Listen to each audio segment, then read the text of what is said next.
मुख्यमंत्री फरीदाबाद से देख रहे हैं आप। नॉनस्टॉप अंदाज में हम चर्चा शुरू करने जा रहे हैं कृषि कानूनों को लेकर बीजेपी सांसद कंगना रनौत के विवादित बोल। सियासी घमासान कंगना के इस बयान पर मचा हुआ है और ऐसे में सीधे रुख करते हैं सिद्धार्थ यादव, बीजेपी के प्रवक्ता हमारे साथ मौजूद हैं। कंगना के ये बयान, ये संयोग या ये प्रयोग है किसी तरीके का? सिद्धार्थ।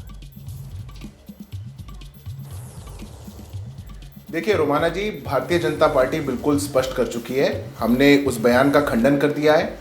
वो उनका निजी बयान है।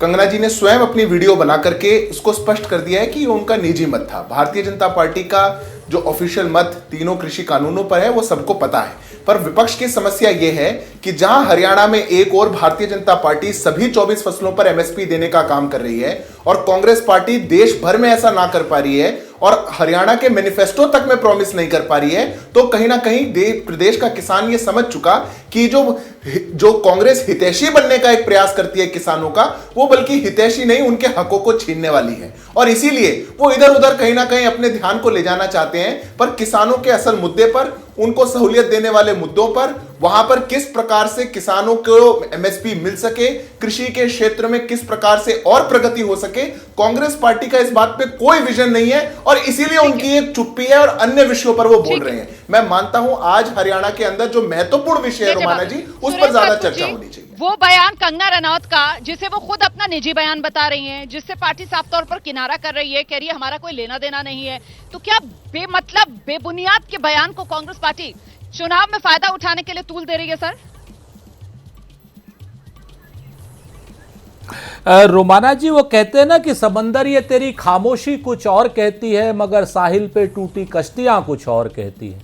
और मेरी आंखों ने देखे शहर के कई मंजर मगर आपकी अखबार की सुर्खियां कुछ और कहती। कंगना जी को कहा गया है वो बयान देने के लिए, फिर कंगना जी को कहा गया वापस लेने के लिए। मान लीजिए कंगना जी ने कह दिया भाई मेरा निजी है।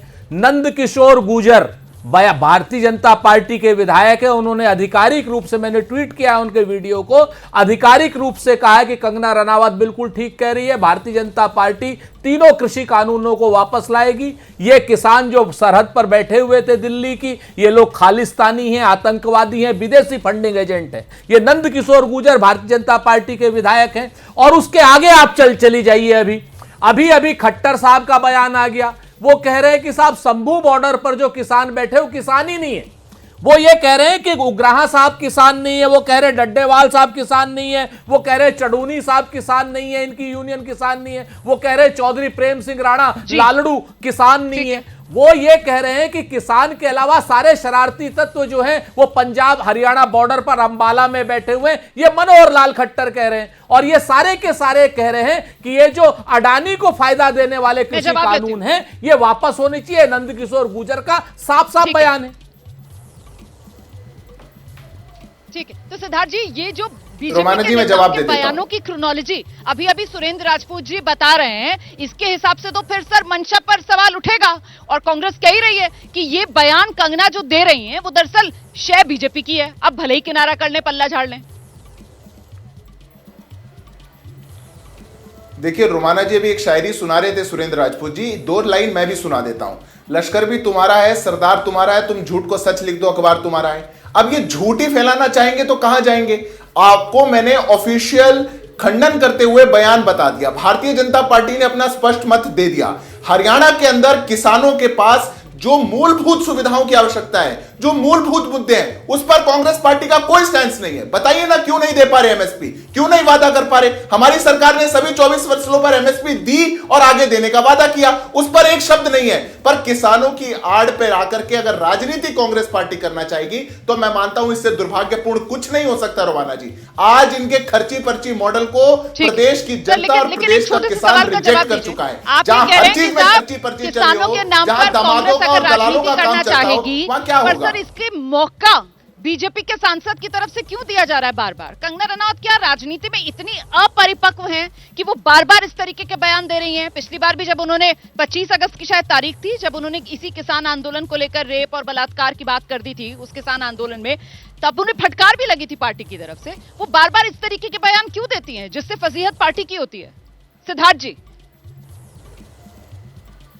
देखिए रोमाना जी, आज उन्होंने, आप उनके बयान को अगर फिर से सुनेंगी, जिस प्रकार का खेद उन्होंने व्यक्त किया है, आप स्वयं इस बात को समझ जाएंगे। उन्होंने खुद कहा है कि वो अब समझती हैं इस बात को कि वो मात्र अभिनेत्री नहीं है और भारतीय जनता पार्टी के कार्यकर्ता भी हैं। उनके बयान पर राजनीति इस प्रकार से हो सकती है और इसलिए उनको वही बयान देना चाहिए जो भारतीय जनता पार्टी का स्टैंड हो। और ये कहते हुए उन्होंने खेद व्यक्त किया है, तो उनका व्यक्तिगत बयान है, उन्होंने कह दिया। भारतीय जनता पार्टी का दूसरा बयान है, पर इसको अगर राजनीति का अखाड़ा बनाने की बात कांग्रेस करेगी तो यह दुर्भाग्यपूर्ण है।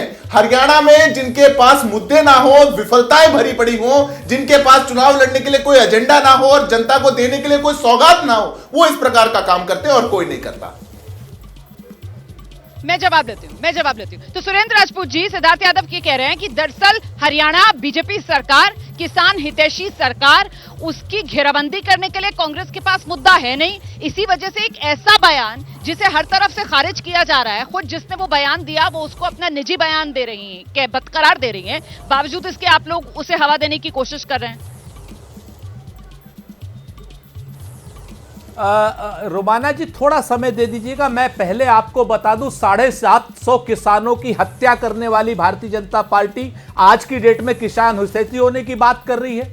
एमएसपी पर कांग्रेस कानूनी गारंटी देने की बात कर रही है और ये कह रहे 24 फसलों पर देंगे। कौन सी फसल पर अब तक दिया? आप खरीदते तक तो है नहीं फसलें। आप क्या नाम, किसान के बच्चों को आपने अग्निवीर जैसी समस्या में फंसा लिया है। आप बिजली दे नहीं रहे। जो बिजली मुफ्त में मिलती थी 175 रुपए पर किलोवाट आपने सैंक्शन लगा दी। और यह बयान खाली कंगना का नहीं है रोमाना जी, नंद किशोर गुर्जर वरिष्ठ नेता है भारतीय जनता पार्टी के, क्या नाम, यहां से गाजियाबाद से विधायक है, उन्होंने भी दिया। और आज अभी मनोहर लाल खट्टर ने भी यह बयान दिया कि जो शंभू बॉर्डर पर बैठे हुए हैं अंबाला में, वो किसान है ही नहीं। आप मेरी बात को समझिए, ये जो बाकायदा क्रोनोलॉजी है, ये कंगना रनावत से लेकिन शुरू होती है। आप ये भी तो समझिए ना, जो बीजेपी कह रही है कि साहब ये कृषि कानून जो है वो वापस तो खुद प्रधानमंत्री नरेंद्र मोदी ने लिए थे ना, और ये कहते हुए लिए थे कि हित में थे किसानों के, लेकिन क्योंकि समझा नहीं पाए इस वजह से वापस ले रहे हैं। और वो तब की सरकार में उन्होंने वापस लिए सर, जब उनके पास नंबर्स की कोई कमी नहीं थी, अपने दम पर प्रचंड बहुमत था तब बीजेपी के पास। फिर भी आप लोग शक और शुभा के दायरे में बीजेपी को खड़ा कर रहे हैं, क्यों? अरे भाई, क्यों नहीं करेंगे जब ये इनके सारे के सारे सांसद कहते हैं। अयोध्या का सांसद कहता था 400 सीट लाओ, आप संविधान चेंज कर देंगे। इनका निशिकांत दुबे कहता था, इनके जो है तमाम क्या नाम सांसद प्रत्याशी कहते थे, मंत्री कहते थे, अनंत हेगड़े कहते थे। लोगों 240 पे ले आए ना इनको, आ गए हैसियत में। उसी तरीके से खाली कंगना नहीं कह रही है, नंद किशोर गुर्जर भी कह रहे हैं, लगातार जो है अब मनोहर लाल खट्टर भी कह रहे हैं, किसानों को गालियां दे रहे हैं। मनोहर लाल खट्टर कह रहे हैं कि जो 2 साल से 1.5 साल से शंभू बॉर्डर पर बैठे हुए हैं वो किसान ही नहीं है, और किसान नहीं है, और उनको खालिस्तानी कहा जा रहा है, उनको आतंकी कहा जा रहा है। तो अगर आप ये कहेंगे आप लोग तो क्या हम ये मुद्दा नहीं उठाएंगे पर क्या? एमएसपी की बात तो करते हैं, लेकिन ये आपके बड़े नेता जिस तरीके के बयान यहाँ पर सुरेंद्र राजपूत बता रहे हैं, उससे जो किसानों का बार बार अपमान करते हैं सर, फिर ऐसे कैसे बात बनेगी बीजेपी की हरियाणा विधानसभा चुनाव में? ये तो कृषि प्रधान राज्य है सर, यहाँ पर तो एक बड़ा हिस्सा जो है वो ग्रामीण भारत का। देखिए रोमाना जी, मैं सुरेंद्र जी से आग्रह करूंगा कि थोड़ा उत्तर प्रदेश से निकल करके हरियाणा की हकीकत को पहचाने और हरियाणा को जानने का काम करें। जिस हरियाणा प्रदेश के अंदर 10 साल में हुड्डा सरकार ने 25,000 एकड़ मनोहर लाल खट्टर के बयान का जिक्र कर रहे हैं, 25,000 एकड़ सीएलयू गैंग ने लेकर हरियाणा के मुख्यमंत्री रहे, बकवास कर रहे हैं वो। रोमाना जी, सुरेंद्र जी, मैं हूं यहाँ पर सवाल पूछने के लिए, प्लीज सर बीच में मत बोलिए क्योंकि मैं स्टूडियो में नहीं हूं, फिर बहस जीरेल हो जाएगी। हाँ जी सिद्धार्थ जी, आइए विस्तार से अपनी बात रखिए। जी मैं बिल्कुल। अब रोमाना जी, जिस सरकार ने, जिस हुड्डा के शासन ने 25,000 एकड़ 10 साल के अंदर सीएलयू गैंग की मदद से चेंज ऑफ लैंड यूज करके किसानों से छीन करके अपने दामाद को देने का काम कर दिया, परिवार को देने का काम कर दिया, दलालों को देने का काम कर दिया, वो किसान हितैषी बनने की एक ढकोसला ना दिखाएं। रही बात, किसानों का फायदा बयानों से नहीं होता है, किसानों का फायदा योजनाओं से होता है। आज अगर हरियाणा के अंदर 24 की 24 फसलों पर वादा नहीं है, सुरेंद्र राजपूत जी आंखें खोल करके हरियाणा में आइए, एमएसपी देने का काम किया है हमने।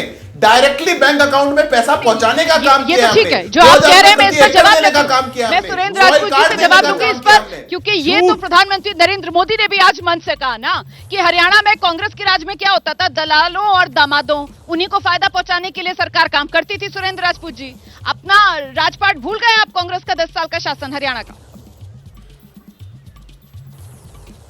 बिल्कुल, आपको मैं इतना बता दूं, उसी दामाद की जिसकी ये लोग बात करते थकते नहीं है, उसी दामाद को क्लीन चिट मनोहर लाल खट्टर की सरकार ने हाई कोर्ट में क्यों दी? आज की डेट में ये आवाज उठा रहे हैं तो ये लोग पापी हैं। मैंने नहीं दी है क्लीन चिट, बाकायदा मनोहर लाल खट्टर की सरकार ने हाथ जोड़ करके। और दूसरा सुनो, सुनो सिद्धार्थ यादव, आप उसकी हरियाणा की बात कर रहे हो, सुनो मेरी बात। ठीक है सिद्धार्थ जी, मैं बात जिम्मेवारी सुनिए, से कहता हूं, अब हाँ बीच जी, में हाँ मत जी, बोलो। सुरेंद्र जी आइए। मैं आपको बताऊं, हाई कोर्ट में दी है नंबर 1। नंबर 2, आप लोग जो जितनी बात दलाल की, अगर मंडी के आड़तियों को आप दलाल कह रहे हो तो सच्चाई यह है कि ये मंडी के आड़ती, उनके मजदूर और उनके सारे लोग आपको जवाब देंगे अगर मंडियों के आड़तियों को आप दलाल कह रहे हो। तीसरी बात मैं बता देता हूं। चलिए ठीक है सर, आज 8 अक्टूबर का इंतजार कर लेते हैं जब नतीजे सामने आएंगे, और उससे पहले 5 अक्टूबर वोटिंग का दिन है। अगर आप हरियाणा के वोटर हैं तो फिर मतदान जरूर कीजिएगा। बहुत शुक्रिया आप दोनों का हमारे साथ जुड़ने के लिए।